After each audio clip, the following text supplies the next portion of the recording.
విశ్వాసం అనే గొప్ప ఖడ్గముతో నేను నిలుచుండి ఏదేమైనా సరే నేను దేవుణ్ణి ప్రేమించే బిడ్డగా, సంఘస్థులు నన్ను ద్వేషించినా నేను సంఘానికి రాకుండా ఉండనయ్యా.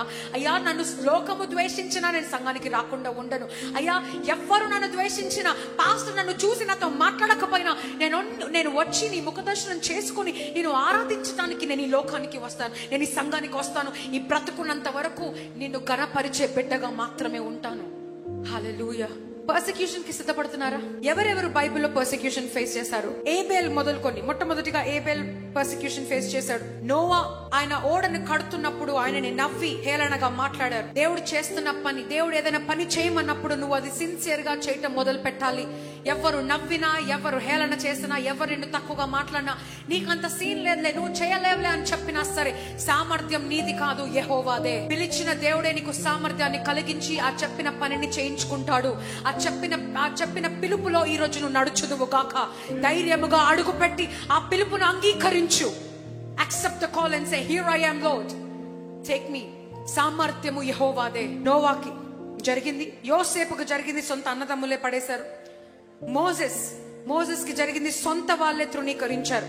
ఎలైజాకి జరిగింది, యెజబేలు హంట్ చేసి మరి రాజు ఎదుట కంప్లైంట్ చేస్తుంది. న్యూ టెస్ట్మెంట్ లో అయితే యేసు ప్రభు వారే ప్రత్యక్ష సాక్షి. He was crucified. John the Baptist ని తల నరికేస్తారు. స్టీఫెన్ ని కూడా is the first Christian martyr. First Christian martyr. పరలోకంలో ఆయన పేరు ఫస్ట్ రాయబడుతుంది మార్టర్స్ లిస్ట్ లో. Stephen is the first Christian martyr. హత సాక్షిగా చేయబడిన మొట్టమొదటి వ్యక్తి స్టీఫెన్. తర్వాత పీటర్ అండ్ జాన్ అరెస్ట్ చేయబడతారు, కొట్టబడతారు, చంపబడతారు. జేమ్స్ చంపబడతారు. పాల్ ఎగ్జిక్యూట్ చేయబడతాడు. అపోస్టల్స్ ఆల్మోస్ట్ అందరూ కూడా చంపబడ్డారు. న్యూ టెస్ట్మెంట్ లో అంతా కూడా మనం పర్సిక్యూషన్ చూసాం. అయితే అందరూ క్రైస్తవులు పర్సిక్యూషన్ ఫేస్ చేస్తారా, లేకపోతే కొంతమంది ఫేస్ చేస్తారా? అందరూ క్రైస్తవులు పర్సిక్యూషన్, శ్రమలు, శోధనలు అందరూ క్రైస్తవులు ఫేస్ చేస్తారా, కొంతమంది ఫేస్ చేస్తారా అన్న వాక్యానికి, అన్న మాటకి సమాధానం ఏంటంటే, క్రైస్తవులకి పర్సిక్యూషన్ కాదు, దేవుని మాటకు లోబడి వాక్యానుసారం నడిచిన వారికి persecution. Hallelujah. You can call yourself a Christian and you can totally walk outside God. నామకార్థ క్రైస్తవులుగా మీరు ఉండొచ్చు. అప్లికేషన్ లో మాత్రమే I'm John, I'm James, I'm Albertine, I'm Alstine, so and so. కానీ లోకంలో కాంప్రమైజ్డ్ క్రిస్టియన్. మా ఫ్రెండ్స్ ఫీల్ అవుతారు కాబట్టి నేను వెళ్ళాల్సి వచ్చింది.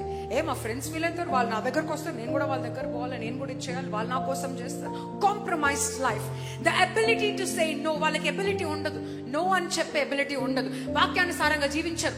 ఈస్టర్ కి, పండుగలకి వచ్చిపోయే వాళ్ళు, వాళ్ళకి టైం కుదిరినప్పుడు సంఘానికి వచ్చిపోయే వాళ్ళు, వాళ్ళకి అనుకూలముగా ఉన్నప్పుడు వాక్యం ఎవరైనా చదివితే కనీసం బైబిల్లో రెవల్యూషన్ కూడా ఎక్కడుందో తెలియని మనుషులు.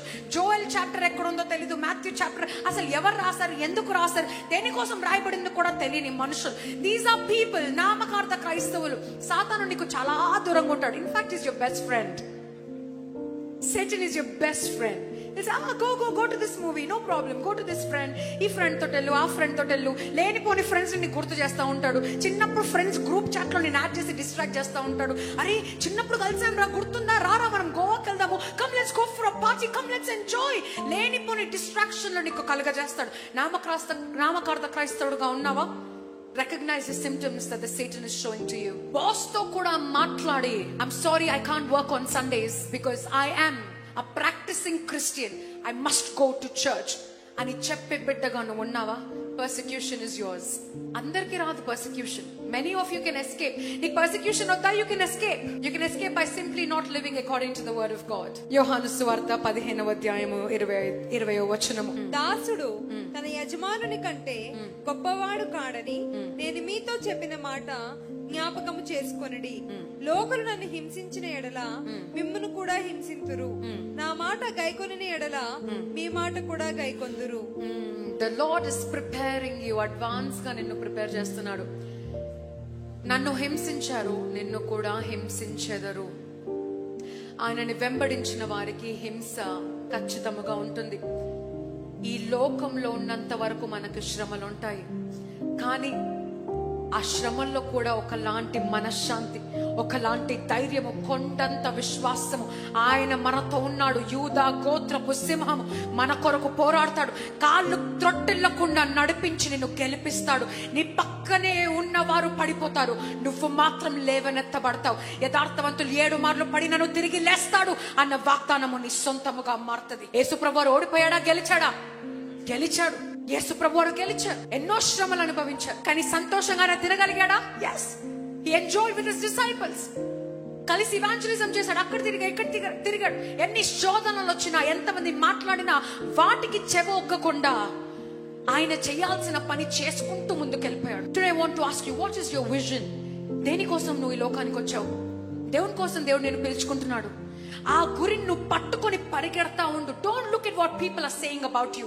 డోంట్ ఆస్క్ పీపుల్, నేను నచ్చానా, నేను చెప్పింది నీకు నచ్చిందా, ఏమైనా కరెక్షన్స్ నేను తీసుకోవాలా? Stop asking for people's opinion. ఎప్పుడైతే నువ్వు పీపుల్స్ ఒపీనియన్ అడుగుతావో వాళ్ళని ప్లీజ్ చేస్తూ అక్కడే ఆగిపోతావు. You can never please a man. ఒక్కొక్కరికి ఒక్కొక్క ఒపీనియన్ ఉంటుంది. ఒక్కొక్కరి ఒపీనియన్ నువ్వు ప్లీజ్ చేసుకుంటూ పోగలుగుతావా? No, you cannot. ముందుకు ఒక్క అడుగు కూడా నువ్వు వేయలేవు. నీ జీవితంలో ఏ టాస్క్ తీసుకున్నా, ఉద్యోగంలో అయినా, ఎడ్యుకేషన్ లో అయినా, నువ్వు బట్టలు వేసుకున్నా సరే ఎలా కనబడుతున్నావు అని ఎవరి ఒపీనియన్ నీకు అవసరం లేదు. అద్దం ముందు చూసుకొని నువ్వు చక్కగా, మోడెస్ట్ గా, డీసెంట్ గా కనబడుతుంటే అది చాలు ముందుకెళ్ళిపోవటానికి. Don't ask for people's opinion.